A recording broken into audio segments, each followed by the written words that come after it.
বলরাম কর্মকার, আচ্ছা। করিমপুর নদিয়া ডিস্ট্রিক্ট। হসপিটালের পইতে ব্রেনের লেগেছে।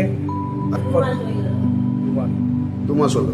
তারপরে আপনি যখন এখানে আসেন জলপাইগুড়িতে, তখন কি কন্ডিশন ছিল আপনার? ব্যাপারটা সমস্ত অঙ্গই আর কি তুলতে পারতাম না একা একা।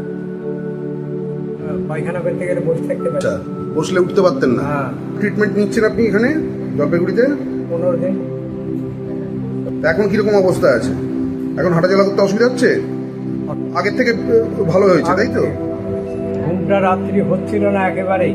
হ্যাঁ। এখন মোটামুটি 2-4 ঘন্টা ঘুম হয়।